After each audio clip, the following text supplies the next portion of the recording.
Welcome to the Tech Museum. I'm Leslie Zane. I work with the Tech Museum. Hello. It's my pleasure to see you all here today. A couple of housekeeping things. If you have a question that you'd like panelists to answer, please write them down during the talk, and I'll go around and collect them and hand them off to Angie, and she'll either interweave them during the discussion or save them for later. Also, how many people have been to one of these in the last 2 months? Okay. You'll see the survey again. However, we have a new question 8. So if you wouldn't mind just filling out question 8, if you've already filled out the rest of it previously, that would be great. Question 8 asks who you might like to see here in the future so we can keep going with this speaker series. And lastly, please turn off all your cell phones.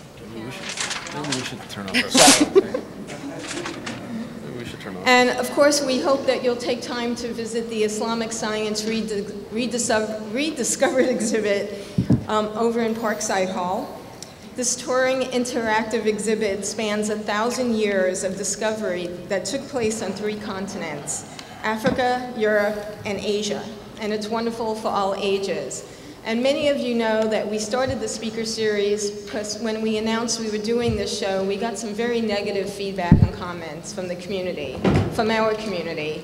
And Angie and I and a couple of others got together and talked about what speakers could we bring that would address some of the questions that the exhibit brings up, and also what was the problem people were having with an exhibit called Islamic Science. And one of the first discussions we decided we needed to have was this one that we're going to have today. And this one is called Stereotyping Muslims, the Myths and the Media.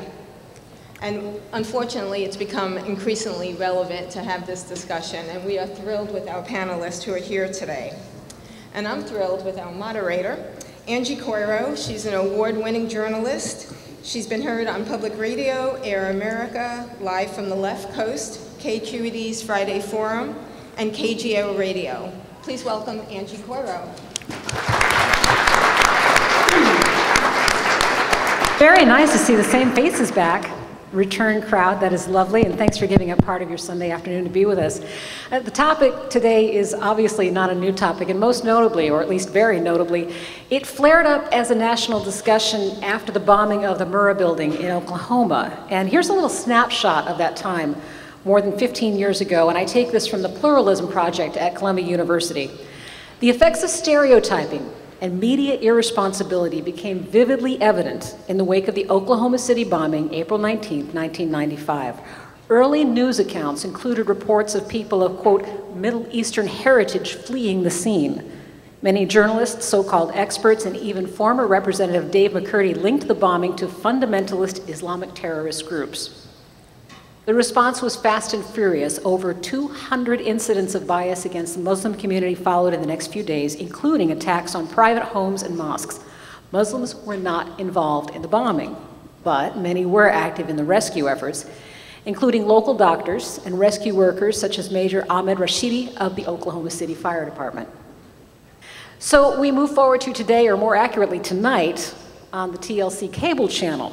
There's a new reality show debuting, and it's called All-American Muslim. And here's the description from USA Today. Filmed this year, the series looks at 5 Lebanese-American Shia Muslim families in Dearborn, the city with the highest concentration of Arab Americans in the US. Women are a big part of the show, which reflects the community's diversity. The female characters range from a conservative who frowns on belly dancers at Arab weddings, to a woman with an Islamic headscarf who's outspoken and who dances, to a married businesswoman who wears short skirts and tight tops when she hits the city with friends. So, we're going to talk about the progress made and the progress still to be made in the depiction of Muslims in American media, and a stellar, stellar panel. I'm thrilled with each and every one. Immediately to my right here, Wajahat Ali is a playwright, a lawyer, a filmmaker, and humorist. He was named an influential Muslim American artist by the State Department. Got to be a story there. And his work has been staged at the Berkeley Rep and in New York City. His blog is Goat Milk, an intellectual playground, and he practices law here in the Bay Area. And you have an HBO pilot pending. Can you say a couple words about that? Yes, there is an HBO pilot that I'm writing with Bay Area writer Dave Eggers. It's going to be about a Muslim American cop and I'm proud to say it takes place in the Bay Area. It's a very Bay Area show. So we're turning in our second draft in about a week, and if they like it, maybe you'll see it in 1 year. All right. Aman, Ali, and Bassam Tariq also join us. They have twice zipped around the country to document Ramadan at 30 mosques in 30 days. Their travels, their photographs, and blog have been covered in Time, on CNN, and multiple venues. And in fact, both of their independent work has turned up in multiple venues as well, CNN and NPR, et cetera, et cetera. Aman is both a comedian and news reporter. Bassam is a writer and filmmaker currently working on a documentary on Abdul Sattar Edhi, an elusive humanitarian based in Pakistan. I won't treat you guys as, you know, the twins through the whole thing, but thank you both for joining us. Yeah, thank you. Thank you. Dr. Reza Aslan joins us digitally. He is the co-founder and chief creative officer of BoomGen Studios, producing content for and about the greater Middle East, and associate professor of creative writing at the University of California, Riverside. He's also the founder of AsianMedia.com, an online journal for news and entertainment about the Middle East and the world. Reza Aslan, thank you for being here. Thank you. By the way, it's Aslan Media. Oh, pardon me. Thank you for the correction. I am Asian, so Okay. got that mistake can be made. Let's start the conversation with the examples that I gave. With that coverage of the Oklahoma bombing in '95, it was the first time that for many people who at that point had not been acquainted with anyone in the Muslim community suddenly became aware of what strides needed to be made. The Middle Eastern terrorists were the go-to bad guys in the movies. They were the go-to bad guys in TV stories, and then they became the go-to bad guys when we heard that there had been a terrorist attack. What has changed most significantly there, just in your own personal interpretation? Let's start with Wajahat. Well, what happened in the 80s specifically, if you guys remember, was there was a lumping, I would say, of Muslim with Arab. So it wasn't necessarily Islam is the enemy or Muslims are the enemy. It's pretty much the Middle East was the enemy. We had these amazing cultural movies such as Delta Force, Chuck Norris killing swaths of brown folks in the Middle East. We had, even in '92, we had Aladdin, a Disney movie, which I loved, but then I was listening to the lyric when I was 12, and in one of the songs it was like, yes, they're barbaric, but at least it's home. You guys remember that? Yeah, and so what happened was that the enemy du jour of the 80s was what I call the smorgasbord of brownness, which could be Iran and Libya and Iraq all lumped into one. It wasn't necessarily, the focus wasn't specifically on Islam.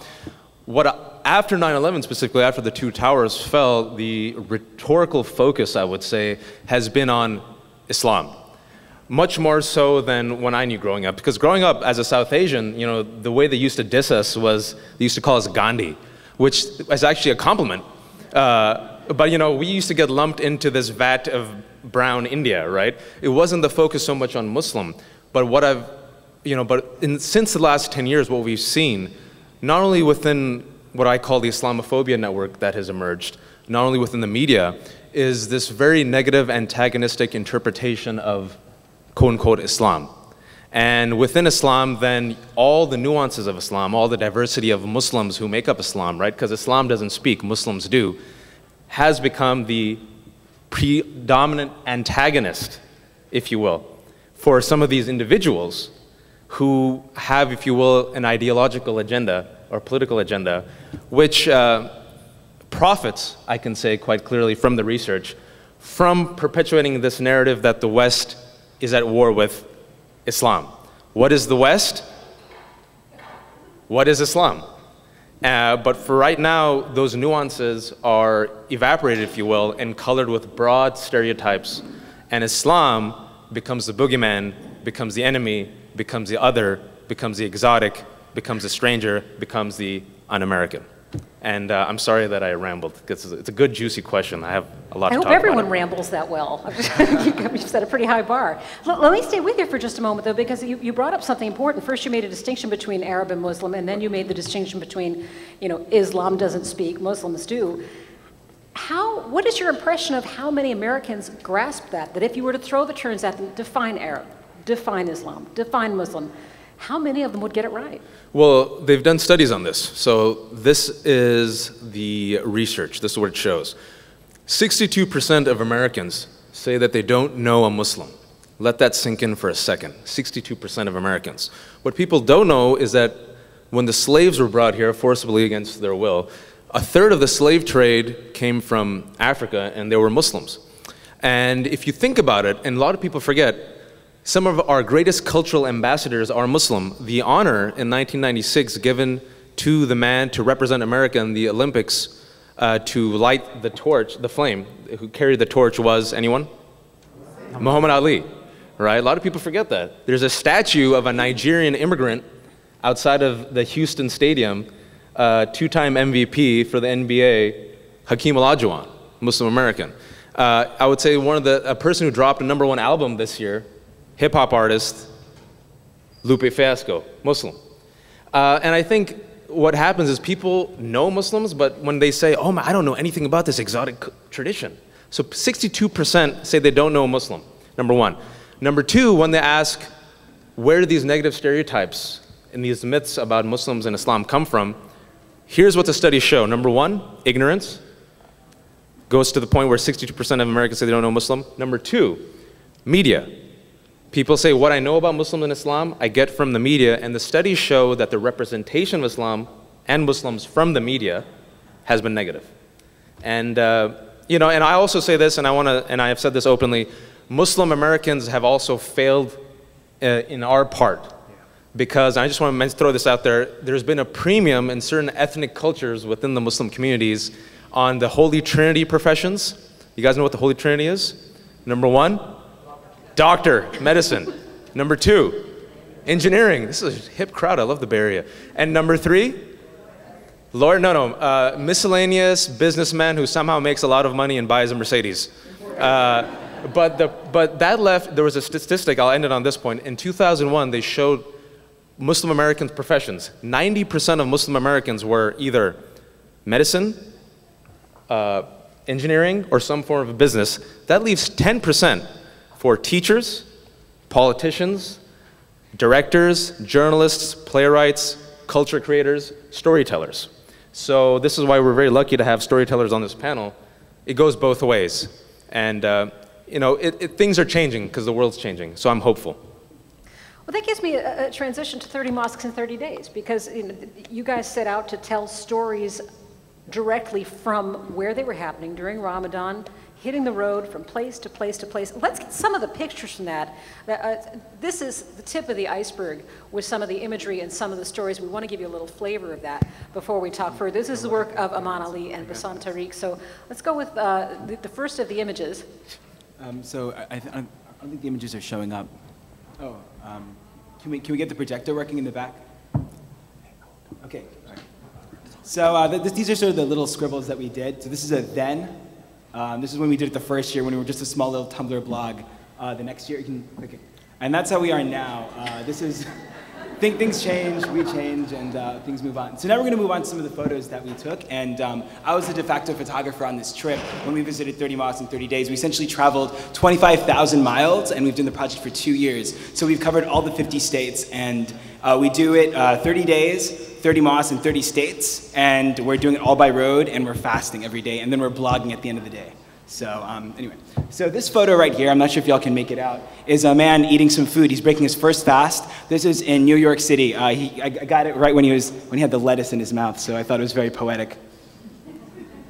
This right here is a man named Mohammed Obaidullah, who is, actually he owns the largest painting gallery in Alaska, in Anchorage. And he's been in Alaska as a Muslim there since the 60s. He started off as a cab driver, and then somebody's like, hey, maybe you should start selling paintings. He's like, okay. So he started buying paintings. He's a Palestinian, that's his background. So now out of nowhere, he's got the largest collection. This right here is Sheikh Abu Umar. He is a refugee. He fled Iraq in the 60s because the Ba'ath Party, Saddam Hussein, was after him. So this is, when I was taking this photo of him, like I go really close up with the camera sometimes, and he got really irritated, so then he like stuck his tongue out. I was like, thank you. So this is actually here in California. This is Santa Ana, California. There's a large Cambodian refugee community. So during the Khmer Rouge regime in the 80s, a lot of the Muslims, like the Cham Cambodians, fled and they came here. So there's a small little compound now if you go there in a very Hispanic area. So these are some of the kids that were playing outside.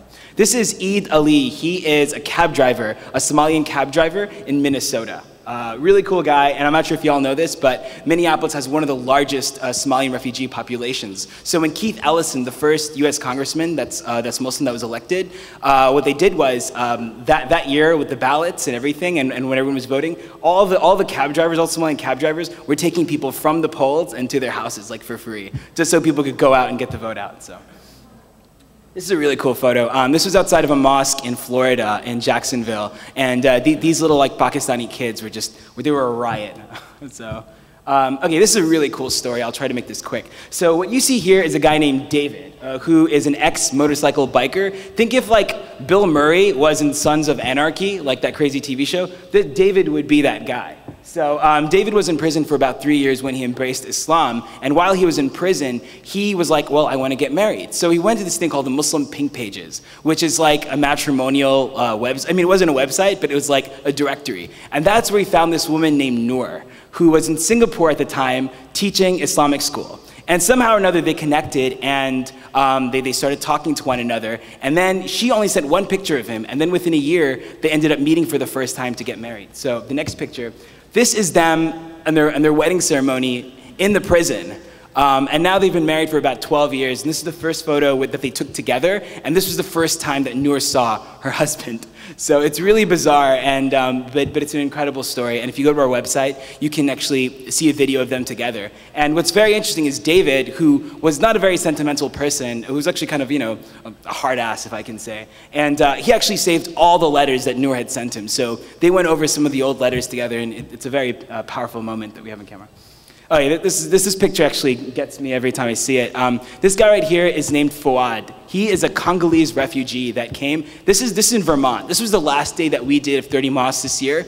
I broke my fast at a mall food court. I felt like I was in middle school or something. It's like, I don't remember the last time I ate food at one of those food courts. And I'm sitting there and I'm breaking my fast, and this guy comes by. He owns this thing called Samosa Man. It's like one of the largest franchises that's like, you know, little like privately owned within Vermont. And it's all organic meat, all organic potatoes. That's what he uses. Really cool guy. This was a photo that he took when he was coming in to America for the first time. His wife had taken it. And he's actually looking out from the plane, and it's saying, in a plane going to America. So it just really shows this idea of uncertainty, and you don't know what's going to come next, right when you're coming into the country. So this was really the photo that kind of, I think gives the good idea of what the project is. We took this in Dearborn, Michigan. This was the last day this was the Eid from last year. And Aman and I were together. There's this thing called house hopping that people do during Eid. Eid is essentially the festival that you have after Ramadan ends, where you're fasting. So this is the one day that you're not allowed to fast. So you're allowed to into people's homes like one after another. So we went down to the basement. I got this text message from a friend saying, "Epic ping pong battle between uncles. Please come." So this was the photo that I got. So that's that. All right, thank you for that. So unfortunately, I have a note that Reza needs to leave us soon. I'm sorry, I hadn't realized. So let me jump ahead in some of the conversation. We'll come back to 30 Mosques in 30 days, because there are some questions I have about the work that you've done. Reza, can we talk a little bit about the audience for the imagery that we're discussing now and that we'll be discussing throughout the hour? One of the things that has struck me is that there's the stratification. There are the awards for, a Muslim film project. There are, there's outreach within the Muslim community. And I'm wondering who the audience is, how we're talking to the people who need to understand the distinctions that we're making or need the new imagery before them. How is that outreach accomplished? Yeah, that's a really good question. I think that there is a tendency amongst Muslims to think that the way to combat anti-Muslim sentiment and Islamophobia, especially in the United States, is to teach them about Islam. What's funny is the people who make those kinds of arguments, I just wonder if they've ever actually met an American before. I mean, we are not interested in learning about things. I always sort of remind people that despite their own historic marginalization and oppression, Catholics and Jews became a part of the American culture, the fabric of this country, not because they taught people about Catholicism and Judaism. People have no idea about those religions, but simply because they integrated their stories into the larger story of the United States. And so, you know, talking about whether it's 30 Mosques, 30 Days, or whether we're talking about Waj's plays, you know, and his writings, or whether we're talking about even the exhibit at the Tech Museum, these kinds of attempts to just simply integrate the stories about the peoples and cultures and historical experiences of Muslims around the world into the larger American story are, in my view, really the only way to kind of break through the fog of misinformation and misperceptions that are so much a part of the American Muslim experience in the United States, which is why I think, you know, you mentioned the reality series tonight on TLC. That's a great example of this. I'm actually one of the people working on that series. And what's funny is, you know, before the series showed, we obviously had all these test audiences where we just, you know, grabbed random people from across the country and showed them a couple of episodes, particularly people from the Midwest. After all, TLC is a red state channel. I mean, it's, you know, it's the kind of channel that people mostly on the right of the political spectrum tend to watch. The most common response from these test audiences when confronted with, you know, a group of Muslim families in Dearborn who are just basically normal, everyday people going about their daily lives and struggling with the same issues as any other American, the most common response that we got from these people was, yeah, but where are the real Muslims? The ones you were hiding. Yeah, this isn't, I mean, who are these guys? Where are the real ones, is what we kept hearing.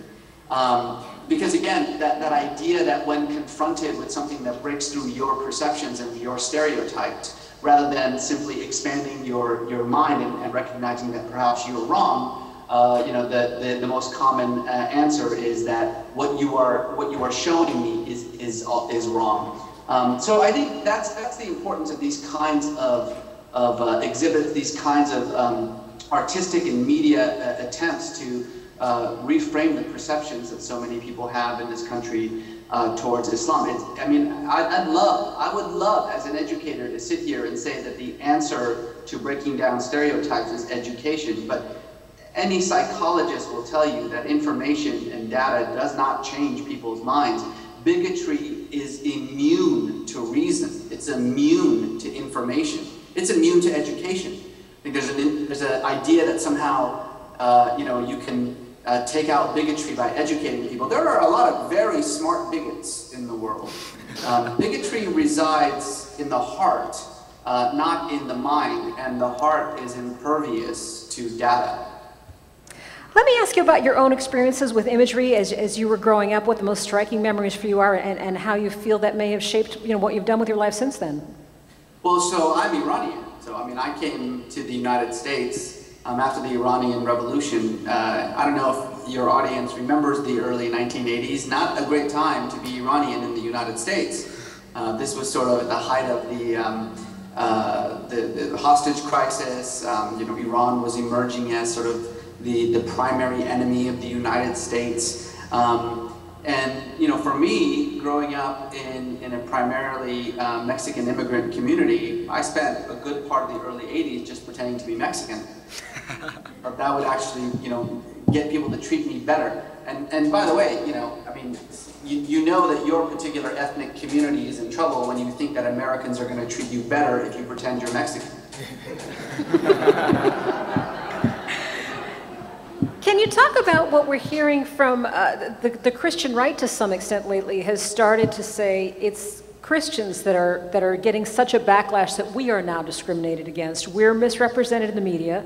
That there are extremists who are depicted and people mistake a Christian for an extremist Christian. What's your take on that? No, I totally understand where they're coming from. It must be hard to control the presidency in both houses of Congress. But point noted, but with that aside, I mean, imagine, and my heart has gone here a couple times. I'm not a Christian myself. My heart has gone here for the people who spend their day-to-day lives trying to live like Christ, and then they get mistaken for Fred Phelps, who's, you know, with his God hates fag sign. You know, I mean, is there some resonance there? Yeah, welcome to our world. Look, my wife is a Christian. Her family is evangelical. My brother-in-law is a Christian pastor. And so, you know, I know that, you know, even conservative Christians, people who are in the evangelical community and who have very conservative views and who view the Bible in a very literal way, are not by definition, you know, anti-Muslim or anti-Jewish. On the contrary, I've been completely absorbed and loved by my wife's family. But at the same time, let's be clear, you know, the thing about religion, why it's such a powerful societal force, is that it truly is one of the most robust collective identity mechanisms out there. I mean, the easiest way to figure out who is us and who is them is, well, do you pray like me? I mean, do you fast like me? Do you worship in the same temple as I do? Well, then you're us. And if you don't, then you're them. And frankly, you know, particularly when it comes to some of these very conservative Christian groups that have been at the forefront of the rise in anti-Muslim sentiment in the United States, for a great many of these Christians, it's not just Muslims that they've got a problem with, it's other Christians that they've got a problem with. So that's part of the course when it comes to any kind of Puritanism, whether it's Christian or Muslim or what have you. I will say one thing I think is kind of interesting, however, and you saw this a lot with you know, the horrific massacre that took place in Norway, where a Christian fundamentalist named Anders Breivik, in the name of Christ and from fear of Muslims, slaughtered 70 young people. The response from the Christian right in the United States, and even from the media, I mean, I remember Bill O'Reilly going on the air and saying with a straight face that obviously Anders Breivik is not a Christian. I mean, what he did was not a Christian act, and therefore, no matter whether he says he's a Christian or whether he says that he did it in the name of Christianity, because it goes against what Bill O'Reilly thinks Christianity is, therefore Anders Breivik is not Christian. And then almost in the next breath, he went on to talk about, you know, how Islamic acts of terrorism are indicative to all Muslims and how Islam is itself a violent religion. And if a Muslim terrorist says that they are, you know, acting violently in the name of Islam, well, then you got to take their word for it. So I think it's that kind of hypocrisy that a lot of people, a lot of rational thinking people have a hard time absorbing. Well, I'm sorry your plans have changed, but I'm really glad we had you for even this short window, and thanks so much for being with us.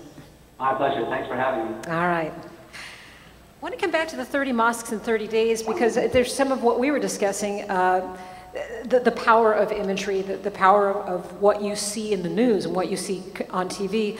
Aman Ali, you were talking about a Murfreesboro mosque, right, and the way that you felt it was exploited by the media. Yeah, I mean, some of you guys might have seen in the news, CNN did a documentary piece about there's a group of Muslims that tried to build this mosque on this open, you know, farmland. For whatever reason, the community heard about it after the city council and the zoning board approved it, and then started opposing, and then all of a sudden the city council kind of backed off on their approval and kind of went through this whole thing. This was all going on at the same time that the whole Ground Zero Mosque thing in New York was happening. So we went down there to visit them on the trip this year, just to get a sense of like how they're doing a year after all this controversy and things like that. And we were just learning a lot of interesting things that really hadn't been talked about. The first thing was the people in the community perfectly know that, because there's all these politicians from around the country that are flying in. Herman Cain was coming in. A couple like national senators were coming in to speak. A lot of groups are raising money just on this controversy. They're perfectly cognizant of the fact that they're being exploited for this national anti-Muslim, you know, dialogue going back and forth. They're basically pawns that are being exploited. And all they want to do is worship, yet all these people are like stopping them from the right to worship. But an interesting thing was really how widespread this opposition really isn't. It's actually 2 or 3 local people that are opposing the mosque, and they're being funded by a lot of different groups around the country. And Rajad can probably talk about that as well, because he's researched it. But even interesting things, like one guy, for example, show of hands, anyone see the CNN documentary? Okay, a couple people. Well, the interesting thing about it, there was an African-American guy that was one of the vocal leaders of the project, and he was speaking out, trying to stop the mosque from being built. And I knew the backstory of what was really happening. And so I talked to the producer, and I was like, so this African-American guy was a pastor, and I'm like, why didn't you talk about the fact that his wife and kid embraced Islam, and then when he was apparently very like verbally abusive towards them, and his wife was like, I'm Muslim, I have my rights, I don't take this anymore, I'm leaving. And I'm like, why wouldn't you mention the fact that his ex-wife and child are Muslim, and they left him after talking about his rights? And they're like, oh, we didn't think that was relevant. And I'm like, why isn't that relevant? And so very early on, we were seeing what was happening on television, you know, wasn't mirroring what we were seeing in reality. And so a lot of people ask us with our project, you know, are you trying to change the perception of Muslims and a positive spin on Islam? To be honest with you, not really. Like, all we're really trying to do is, Bassam and I, we see ourselves both as storytellers. And we're more concerned, are we giving an honest portrayal, an authentic portrayal of who Muslims are, both positive and negative? Like any community, we have plenty of problems, and we want to talk about anything and everything in between. So we were more concerned with, if you saw some of the people in those photos and some of the stories you read on the site, would they be the exact same if you were to hang out with them? And I think that's what we were striving for, is basically just creating more an authentic representation rather than like a positive one or, you know, something like that. I want to ask all of you the same question that I asked Reza before he left, and that is your personal experience with some of the imagery that you basically grew into and up with, and how you feel that may have changed, how you feel that may have impacted you. Wash?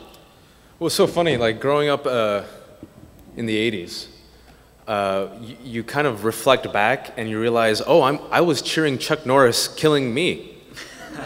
Yeah, it's just, or like in True Lies, you know, it's like, yeah, Arnold Schwarzenegger killed those Muslims. Wait a minute. It's just so interesting that you kind of have this disconnect, right? And when you go back and revisit these images, you go back and revisit these narratives, you go back and revisit some of these stories that are popular, but nonetheless have some troubling aspects of stereotypes, like Aladdin, for example. We loved Aladdin. It's like Robin Williams, he's a blue genie, yay, Jasmine. I'll never get a wife like that, but she's hot, awesome. But then you're like, wait, this is horribly racist. This is kind of a ridiculous representation of millions of people. So there is kind of a psychic disconnect. But at the same time, like I said, me growing up, you know, I went to an all-boys Catholic Jesuit high school. I went to Bellarmine, where I was the only Muslim, I think, and only open Muslim, and I became like the token Muslim. And I gave like 8 speeches on Islam for my 4 years. They're like, Muslim, Wajahat. And so I kind of became an accidental cultural diplomat for Islam and also for South Asia, specifically Pakistan. Pakistani Muslim American is by far the least popular multi-hyphenated identity in America right now. So I always joke with my friends, I'm like, as of now, I'm pre-partition Indian. Right? So, and I'm monotheistic. But what's so interesting, I think all of us can talk about that, is that we've all, when your stories aren't told, when you are a representative of a group of people who are marginalized, and you have a rare opportunity to have a limelight or the conch, what happens, unfortunately, is you become the de facto representative of 1.5 billion people, which is not fair, but it is something that African Americans understand in this country, gays and lesbians understand in this country, Mexican Americans understand in this country. It goes across the board. What I have seen as an American born and raised in this country is, again, in the 80s, there was kind of a disconnect where it was those Middle Easterners, those Arabs, those guys over there.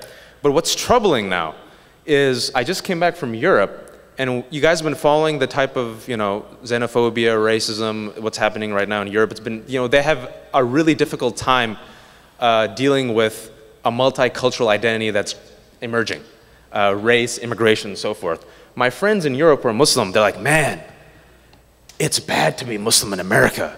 And I'm like, what are you talking about? They're like, we see what the politicians are saying, we see the media, we thought we had it bad. I'm like, what are you guys talking about? You have the English Defense League, you have, you know, banning minarets in Switzerland. You guys have it bad. They're like, no, our fringe are recognized as fringe, but the Islamophobia that we hear and see in the media is mainstreamed. And specifically what they're noticing is, they say you have 2012 presidential candidates running on an Islamophobia platform to garner votes and money. Specifically, what they see is like here in Europe, our fringe are recognized as fringe. But you have Herman Cain saying that he's going to do loyalty tests for Muslims. You have Herman Cain saying that he's going to ban mosques. You have politicians saying that they want to ban Sharia law. What's up with that? We saw what happened with the quote-unquote Ground Zero mosque controversy in 2010. 22% of people in America think Obama's a Muslim and they think he's anti-American as a result. What's going on? And very quickly, that's something, that level of Islamophobia, that level of extremist rhetoric, which has been mainstreamed, is a recent phenomenon that most of my peers and most of my, most Muslim Americans, we never encountered in the 80s and 90s. And the reason why, I just want to end on this point, the reason why media is so important, why this topic is so important, is because there's an aspect of us as, being progressive-minded Bay Area folks that says everyone should be treated equally, we shouldn't have stereotypes, you have to step in everyone's shoes and walk, their life. That's all fine and dandy. The reason why it's really important is the perception, or rather the misperception of Muslims and Islam in America threatens our national security. I just want to end on this point real quick, is we no longer live in a culturally insulated world, all right? Someone can YouTube this. Someone could take a photo of this speech right here on iPhone, put it on YouTube, someone can tweet that, and it'll be in Malaysia in 5 minutes, right? So people are paying attention. They did a poll, a Gallup world poll of 1 billion Muslims worldwide. They said, what are the 2 things that you dislike about America? They said, 1, we think the foreign policy is sometimes hypocritical. The foreign policy, the way it's practiced, does not match up to your professed ideals.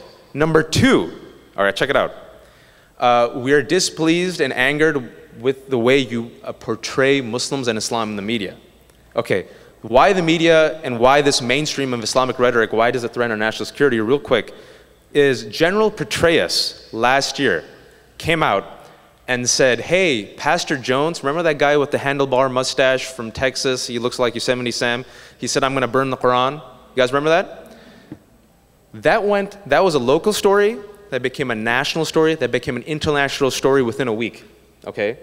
Because of the media, the way it works. General Petraeus, who has some serious issues he's dealing with in Afghanistan and Pakistan, takes the time out and says, listen, let's curb this extremist rhetoric because this affects our national security. Specifically what it does is our enemies abroad, violent extremists, use this as their chief propaganda. What's the chief propaganda? And what's their chief recruitment tool?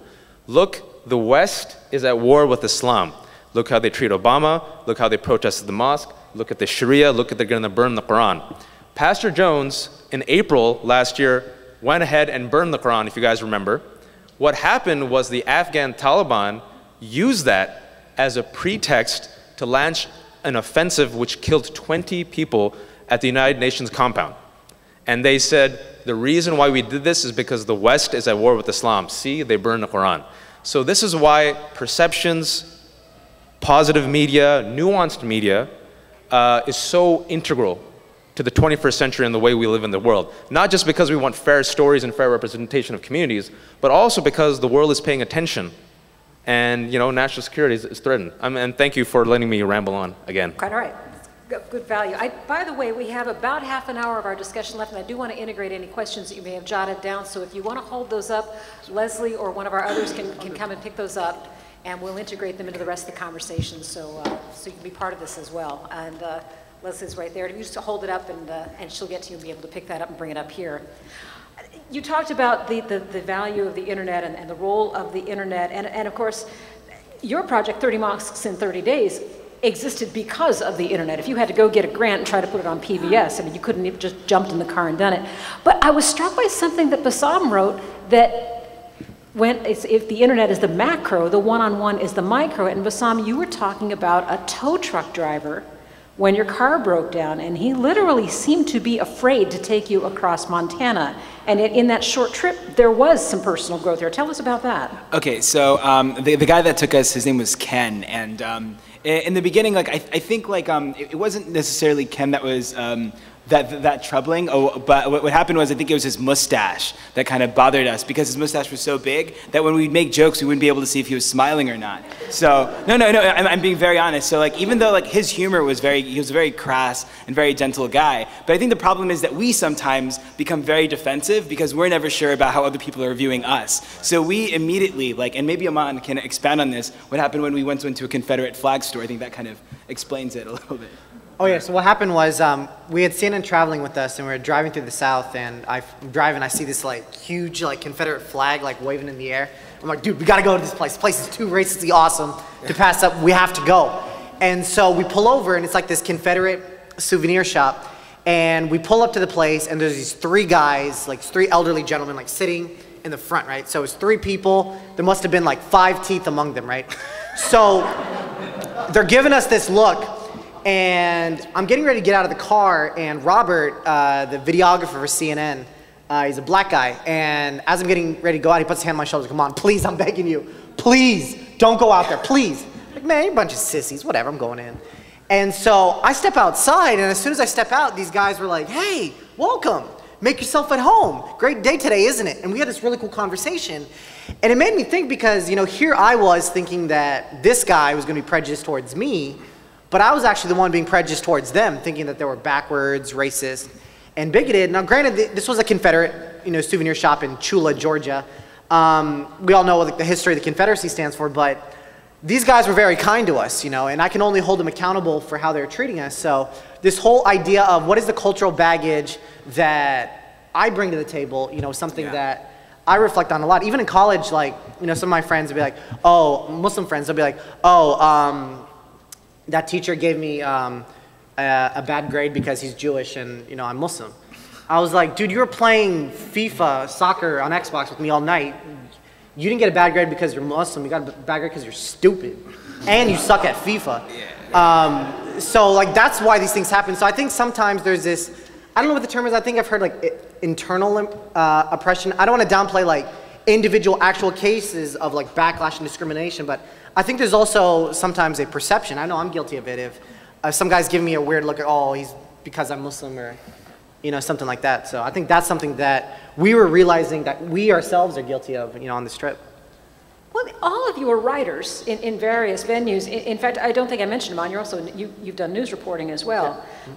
Do you stop and think, especially in the case of fictional writing, a play, a movie, do you stop and say, I want this character to be this because that's the integrity of the character, or I have to introduce this, and this element of the character because I want them to be positively representative of a Muslim?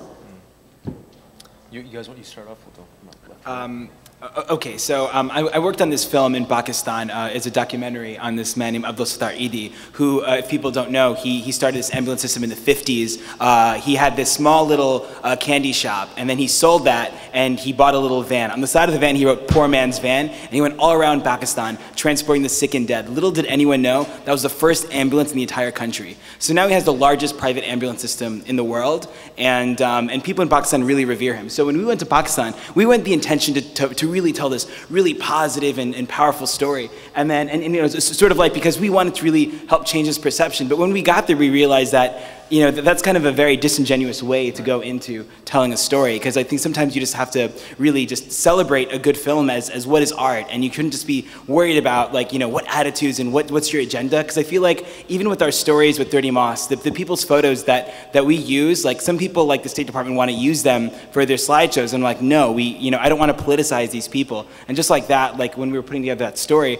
to me it was really important to make sure that, like, nothing was being politicized, there was no agenda, because sometimes art needs to be celebrated as what it is, and people just need to be celebrated for who they are. So you can't just look at them as agenda or positive or negative. So that's my take on that. Yeah, I think that was essentially our criteria for, you know, visiting a lot of these people was, you know, do they have an interesting story to tell? And one thing I forgot to mention, we initially went out to visit mosques, and it was 30 mosques in 30 days. And we actually found ourselves out of the mosque more than in the mosque. And I think the statistics, I don't know the accurate number, but something like, I saw a survey that said like 80 to 85% of Muslims in this country don't attend mosques regularly. So I was like, well, if they're not going to the mosques, let's go to their homes, let's go to their jobs, let's hang out with them and see what their love life is like, their family life, their entertainment life, and things like that. So when we were finding these people, it was more like, okay, what's interesting about them? Not, okay, what is this going to say for Muslims or anything like that. We found, I mean, some annoying Muslims. We wrote about them. We wrote about, you know, Muslims that are doing really, really cool work. And we were more concerned, like I was saying before, about an authentic portrayal rather than like a positive one or a negative one or anything like that. Okay, I mean, I just share that when it comes to most ethnicities or most groups in America who don't necessarily have the contra, have been quote unquote mainstreamed, the fear is this: don't air our dirty laundry. When you represent us, make us avatars of perfection. We don't rock the boat. We smile. We have nice haircuts. We live in the suburbs. We know our station in life. We marry within our means. We pay our taxes. We don't divorce. If we do, it's quietly. No one cheats on their wife. There's no abuse. We smile. We work. Everything is perfect. Don't air our dirty laundry. And the problem with this is these avatars of perfection are first and foremost disingenuous and they're dishonest. And what they also make for is very boring characters and a very boring story that you do not want to see or read. So what I've tried to do very deliberately as in my fiction and all my stories is to show the warts. Because I think if you show the warts, if you show the hypocrisies that are common in all human beings, if you show the good and the bad, you see messiness. I'm a fan of messiness because human beings are messy and life is messy. And especially as we get older, we realize, you know, we can't check all the boxes and you can't fit in a nice little 90-degree angle square, right?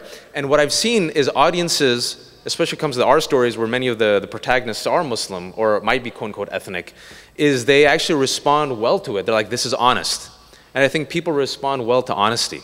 And by being honest, in a sense, you are actually promoting a positive representation, which is neither a disingenuous stereotype, which keeps us imprisoned within the narrative anchor of terrorist, fundamentalist, taxi cab driver, and at the same time as avatar of perfection, Mal minority, South Asian, Arab American. And I think that's a test. And what I also tell people is this: when it comes to our communities, he was talking about internalization. We were talking about this before. The test towards success, because we've internalized colonization so much, is I do the play, right? Diverse crowd, everyone loves the play. There's always at least one member of the community who comes up to me and goes, "Psst, Wajahat, come here." I'm like, "What?" "Shh, come here." I'm like, "What's going on?" "Did the people like it?" And I'm like, "What, the play?" He goes, "Yeah, the people." I'm like, "Well, the people just gave it a standing ovation."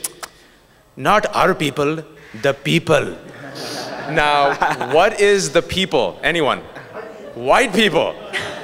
White people is also a code word for, you talked about this earlier, mainstream, right? So there's that, we need that cultural stamp of approval from the people.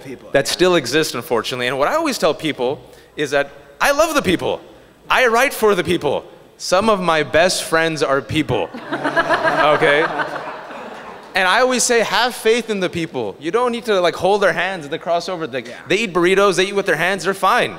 I have faith in the people. The main thing I want to say is the people, regardless of who the people are, when it comes to stories, they want engaging stories, they want good characters, they want good stories. That's all that matters. Slumdog, I'm ending on this. Slumdog Millionaire. You guys, everyone know Slumdog Millionaire? Slumdog Millionaire was passed over by every studio. No one knows this, right? Every studio passed it because they said the people will not get down with a story filled with brown people in India. That's what they said, which takes place with 2/3 of it not being in English. Fox Searchlight picked it up, said we have faith in this story, and fast forward 4 years, that movie has made $350 million, won Best Picture, and you have a housewife probably in Chicago right now who's singing J-Ho, which proves to you at the end of the day, you just need to give an audience a good story and good characters, and they will be invested in their journey. And that's what we try to do, I think. That's what we all try to do. Yeah. Well, that dovetails beautifully with a question that I just got, which is specifically to you, and then we'll take it from the other gentleman as well. What is it like to work in the entertainment industry as a Muslim? Oh, this is fun. So I went to my first Hollywood party last year, where I was the darkest thing compared to the soil in a plant, right? And when you go to the entertainment industry, and seriously, in New York, with my literary industry, in Washington, D.C., in and even in Hollywood, first and foremost, what I notice, because I come from the Bay Area, born and raised here, is it's very white. So I don't think as a Muslim, I think as a person of color. And I get very nervous. Nervous in the sense because it's very jarring to me, because I'm used to diversity. And so that's what I noticed first and foremost, is that, you know, a lot of people are saying, oh, I hear this fear that they're taking over and this is not my America, right? You guys heard this? And oh my God, what happened? And I always keep telling people, it's like, don't worry, you guys are still in power. It's all good. You know, we love you. We want to be invited to your house. Don't be afraid. So the first thing is the entertainment industry, unfortunately, when it comes to influence, when it comes to power, it still comes with a white face. Just because it comes with a white face doesn't mean it comes with a racist face, okay? This is very important. It's not that people are racist in the entertainment industry. A few people are. As I asked my friends, it's that most people just don't know any better. That's what they say. They say, we just don't know. It's like most Americans. He goes, we would love to have more stories about Muslims in South Asia. We just don't know them. Thank you that you're here. Now you can introduce us to people, number one.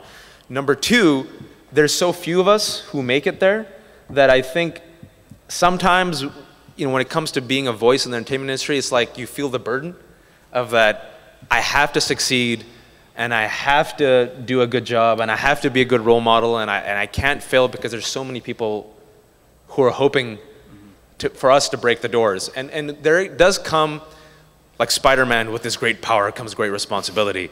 Because, and I'm sure we all have stories like this, I get kids who email me, like 14, 15-year-olds who say, Wajahat, you have to succeed because I don't want to be a doctor. And no, I'm serious, true story. I don't want to be a doctor, I don't want to be an engineer. My passion is to do what you're doing. I tell my parents, look, there's a guy like me who made it. So please keep doing what you're doing. And so that's why I have to kind of like succeed in this industry where there's so few of us, which has its own share of interesting stories. And sometimes also, really quick, it's a seedy industry, the entertainment industry, regardless of race and ethnicity. And the ultimate color that matters in the entertainment industry is what? Green. It's a sharp crowd. So I tried to condense all that within a short answer. They can expound on that. Aman, and let me piggyback on that. I do want your answer too, but when I first met Waj before we got together here today, he said to me, oh, you know, it's going to be a good panel. We all know each other. And at first I thought, as a moderator, I thought, oh, good, they're all comfortable with each other. And just as a human being, I thought, it's kind of sad. Their representation in the industry is so small that you guys all know each other. That just struck, does that?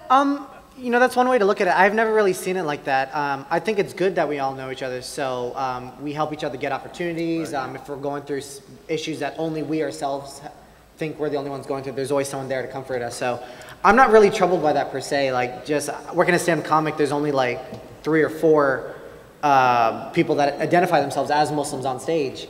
And so just going through the baggage that we have to go through is always, you know, very comforting to have as well. So I'm not really troubled by the fact that we all do know each other. I think it's actually very empowering because, I mean, this panel led to him emailing us, hey, there's a cool panel happening.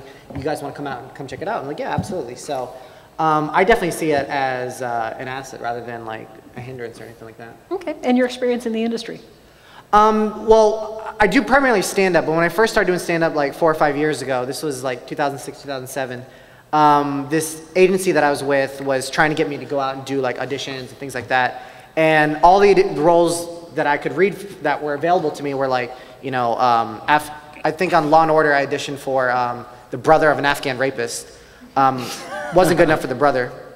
So like a cab driver, you know, someone to witness something. I don't really do that as much anymore because I'm just more interested in being on stage, but the roles are actually getting slightly better. A friend of mine who's actually in the industry, a Muslim guy, he said that, you know, Muslims are the new hip black friend. Like, if you look at African Americans, like, the new if you look at the history of African Americans in the media, like, in the 30s and 40s, they were like the drivers or the chefs, like, oh, child, I got something cooking for you. And then, like, then it was like, in the 70s and 80s, like, you're some crazy crackers. And so we're kind of at the crazy crackers place. So, like, we're like the hip black friends. So if you look at NBC sitcoms on a Thursday night, like all the primetime shows, every single show has a brown face on it. Like The Office has one, Parks and Rec, Whitney, and what's that other one? Community, all have a brown face. So I was like, wow, if you look at even a year ago, that wasn't even the case. So that's kind of cool that they're it on 30 Rock as well. And so it's just cool that there's a lot more diversity happening and it's not as stereotypical of roles. Doesn't mean that stereotypes aren't there, of course not. Like they're still there, but I'm seeing them less and less, that it is acceptable for a brown person to carry a show, you know, carry movies and things like that. So I'm definitely encouraged by, you know, where things are headed. Bassam, your experience? So I'm actually in the advertising world, and right when I got my first job, I'm a writer. So my first job was at Saatchi & Saatchi, which was the leading agency of the year. So when I get in, like what I told him was, look, I cannot work on alcohol. So the first thing to do is that I come in and I sit with this guy who's our creative director, and he's like, all right, so the first job I have for you is for Miller, and it's a Super Bowl spot, which is a really big deal. And I'm like, I'm sorry, Jerry, I can't work on this. And he's like, you can't work on this? I'm like, no, I can't. And then, and ever since then, like, I mean, he's been good about it, and people have been very respectful. But I think it's always like this, like, you know, it's difficult to sort of navigate. But you know, when you really stand confident about what you believe in, I think people really respect that. And I think like that's what's great about being here, at least in America, that people really respect where you stand on things. And yeah, I mean, people like want to see when you will break, but it's just important to bite your tongue and just keep moving, I think. So. I want to say a word about just the sheer number of questions we have and their nature. I'm going to focus on those that are closest to today's topic, which is media depictions and stereotypes. Some of these go better directed to some of our forthcoming panels. So take a look at some of the panels we have coming up, and I think you'll find those of interest too. There's a lot here that doesn't go directly to the issue of media. Although this is a fascinating question, I thank whoever brought it up, talking about the reasons behind demonizing Islam in the media. I mean, my immediate thought would be in some cases it's sheer ignorance, in some cases it must be deliberate. Your take on this, and Waj, I'll start with you. First and foremost, I want people to realize that what's happening to Muslims and Arabs and Middle Easterners, the negative depiction in the media is nothing new. We can take comfort in this, which might be an odd statement. There's been a hazing process of the quote-unquote other in American history. And upon reflection, it represents perhaps a moment of shame for us as a country. Japanese Americans were called what? You know, right, exactly. I mean, it is like the yellow plague, the yellow peril. African Americans, hundreds of years of being demonized, still are. Gays and lesbians, if I would have told you if you would have told me 15 years ago that the #1 talk show host in America would wake up to an out lesbian married to a woman, I'd say you're crazy. Never would have, never. I said no way, and I was born and raised in Barrie. I said that will never happen in America. Jews in America, actually, in fact, I've researched Islamophobia, and I'll bridge it in real quick. If you look at the stereotypes and the fears that are levied against Muslims in America right now, it is eerily similar to the fears that were levied against Jewish Americans in the United States and Jews in Europe. Stealth, jihadist, they can't be trusted, they're not loyal, they have a secret plan to do something, take over something, they're after our women. The depictions, the cartoonish depictions of Jews are very similar to the cartoonish depictions of Muslims in these cartoons. Big nose, corpulent, beady eyes. And you know, I think what happens is that eventually America refines its moral compass. We have something within our cultural, spiritual DNA that makes us realize as a citizenry that, you know what, this is out of many one, out of one many. Pluralism, diversity. We don't judge people based on their race. We don't divide people against our religious lines. And most Americans, I think it comes to a breaking point where they go, you know, enough's enough. Really? My Muslim neighbor who I've known my entire life is a stealth jihadist who's trying to implement creeping Sharia. Really? The lady across the street from me who wears the headscarf, who takes her kids to soccer, you're telling me that she's an Al-Qaeda member? Really? I don't think so. And it comes to the point now, I think we're almost at a breaking point, where I think most people are realizing that the people who are advancing this narrative, #1, they're people who don't know any better. Like I said, in the entertainment industry, they just don't know any better. #2, if it bleeds, it leads. Right? That's one thing. No matter what your ethnicity is, your religion is, right now, Islam is a sexy topic. And Islam is married to fundamentalism, extremism, honor killing, Al-Qaeda, violence, sex, sensationalism. Good story. #3, and this is what I want to end on because people don't know this, is we did a 6-month investigative report precisely answering this called Fear Incorporated uncovering the roots of the Islamophobia network in America, which is the first of its kind. And what it traced was $43 million by donors over the past 9 years to a small interconnected group of individuals, think tanks, and media outlets that are responsible for mainstreaming some of the major fear, bigotry, and hysteria that you see in the media against Muslims and Islam. And specifically, I'm just going to throw these out there. You might have heard of them. President Obama is a Muslim. Anyone heard about that? Okay. Sharia is a threat to America. Mosques are Trojan horses. Okay. Radical Islam has infiltrated America. There's no such thing as moderate Islam. And practicing Muslims cannot be loyal subjects of America. You guys have heard those? Last 2-3 years? There is a group of people, a small group of people who have an ideological agenda which they profit from, which again has happened in the past in America, which is promoting this narrative for politics and religion and money. And the only reason I'm not going on it is because I know we have limited time, but there's also that component that I want to address that is real and that exists. And you can see it mainstreamed in the rhetoric and discourse in some of these presidential debates. The talking points that are in their mouth have originated from some of these individuals that we trace and connect in this report that was released 2 months ago. So I think ignorance, I think if it bleeds, it leads, sensationalism, a history of ignorance when it comes to Muslims and Islam. You know, the Songs of Roland. Anyone hear that propaganda poem? It's like 1,000 years old. Songs of Roland is a poem that's popular in Western civilization that was written at the height of the Crusades to inspire Christians to fight against Muslims. Crusades in itself, history. I think this, you know, Dante's Divine Comedy. Anyone know Dante's Divine Comedy from the Renaissance? You know, Prophet Muhammad is in hell in Dante's Divine Comedy in Canto 28.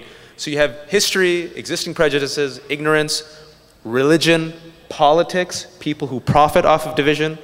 You have sensationalism. Combine that together, and this is why we're seeing what we're seeing.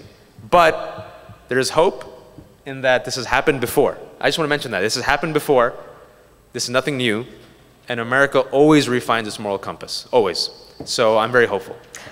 I would like to follow up with you on the Fear Inc. And you and I can record something and we'll post that online because I think that's live from the left coast. We'll go ahead, it's livefromtheleftcoast.org and we'll go ahead and record that and get more information out about that. Gentlemen, let's go over to you. And Aman, we were talking about what you believe the motivations are behind some of the poor imagery. I mean, as someone that's kind of worked in the news media, I don't think there's some kind of evil conspiracy where a bunch of people are at a table smoking cigars. Okay, how are we going to make these Muslims look bad today? It's, as Wajahat said, it's really like, is there a sexy story? Like, for example, people say, well, why did the Ground Zero Mosque get so much controversy? Well, if you look at that time period last year, it was like July 2010 to September, well, the BP oil spill had cleaned up. The wars were kind of stagnant. The economy wasn't getting better, it wasn't getting worse, it was kind of blah. So they kind of needed some kind of sexy story to kind of lead the news at the top of the hour. So here's a group of people that want to build a mosque near where the 9/11 attacks happened, and there's a couple crazy people yelling. I know if I'm editor and there's a bunch of people yelling, I'm all over that. I'm going to cover that. If a dude chops off his head's wife in upstate New York and he's a founder of an Islamic network, I'm going to cover that. I mean, to be blunt. And so it's not necessarily, oh, it's an anti-Muslim thing. It's just, it can be sensational, just finding an interesting stories. And people would come up to us and say, how come they don't talk about the positive Islam? How come they don't, you know, we're a mosque and we opened up a soup kitchen. Why didn't they come cover that? Because that's boring. I don't want to watch a story on a soup kitchen. Not to diminish like the work you guys are doing, but like, it's not interesting to me. Like, I don't care. Why would anybody else care? And so you have to figure out ways, we should all like figure out ways to tell interesting stories. And that's why we kind of wanted to use this project as to kind of showcase some of these. And the cool thing about our project was a lot of news networks are contacting us like, hey, that story sounds awesome. How can I learn more about that person? How do I get in touch with them? I'd like to do a story on them. And so even after this project, very regularly, we found out that a lot of reporters just have no sources in the Muslim community, period, especially like local newspapers. Some of their contacts are from like 10, 15 years ago. And so they just don't know who to talk to. And so they just go with the same, like, well, how come this crazy wacko that says he or she's a Muslim expert is on TV? It's like, well, there's nobody else that they know of. If there's somebody else, they would gladly like to take from those people. And so we kind of like the fact that behind the scenes, we're kind of a resource saying, hey, they'll say, like, hey, there's, I want to do a story on, you know, Muslims that work in the inner city in Chicago. Oh yeah, we'll talk to these people, or we'll talk to these people. And so we kind of, behind the scenes, are redirecting people in the news networks wherever we can to help them out in that sense. But I don't think there's this evil, big bad conspiracy of people like out to get Muslims or anything like that. That's just, I don't know. Bassam, while you were on the road, did you encounter any reaction from people to the potential power of the 30 mosques in 30 days and whether it would overcome some of the bad imagery? Is that something that's uppermost in people's mind? Wait, can you please rephrase that? In other words, with some of the imagery that's out there that's so harmful, and here you were providing a real look at real people in their real lives. Was there any awareness amongst the people that you met and that you worked with that this could counteract some of the bad imagery? Was that something that mattered to them? Yeah. I think like people were hoping that we'd be actually more responsive. Like people actually, the media wanted us to respond to things. Like they would contact Aman like, hey, so Terry Jones is doing this Quran burning. You want to respond to this? Like people wanted us to be very proactive, and we did not want to do that. One, this project wasn't a reaction. We did this because we were two dudes, we're two close friends. We didn't want to paint a definitive picture on what Muslim Americans are. We're South Asian. I mean, like everyone on this panel is South Asian. We're all male, and you know, we come from one siloed perspective, which is also, I think, really important to note. So we're not necessarily the definitive Muslim American, you know, experience here, or what we're saying. But I think that's the problem. I think we all, you know, everyone wants to kind of silo us and say, well, this is what they think. This is, or can you at least be the response to that? And I think it was very difficult for us to really navigate that. But it was really important for us to stay as pure and genuine to whatever we were sharing. So. And then like one particular story, as far as like shedding light on things, like I said, we didn't really seek out to change people's perceptions. Sometimes people email us, and it's great that, you know, they're willing to have an open mind and learn something new and positive about Islam. Like one story, for example, this guy told me that he's African American, grew up in a Baptist church, father was a preacher, mother was, you know, a preacher's wife, and born and raised in the church, like generation of the church. And so when he embraced Islam, understandably so, his parents weren't terribly thrilled about it and wouldn't talk to him for like weeks on end. And like he would come home, they wouldn't say anything to him, and the community essentially shunned him. And then what happened was the mother saw our story on CNN, a piece that they did about the project, and she went to the computer and started looking up the stories, and then came in his room one day, knocked on the door, opened up the laptop and said, pointed to our website and said, "Is this what you do?" And he said, "Yeah." And then she sat on the bed and they had this conversation. Like, we can't necessarily take credit for that because, like I said, we're not really out to like change people's opinions, but it's great. You know, it's always thrilling to hear that people are learning, you know, something positive. And sometimes we might reinforce people's stereotypes. And this is democracy, and you know, people are entitled to their opinion. We're just more concerned, are we saying whatever we're talking about, is it interesting?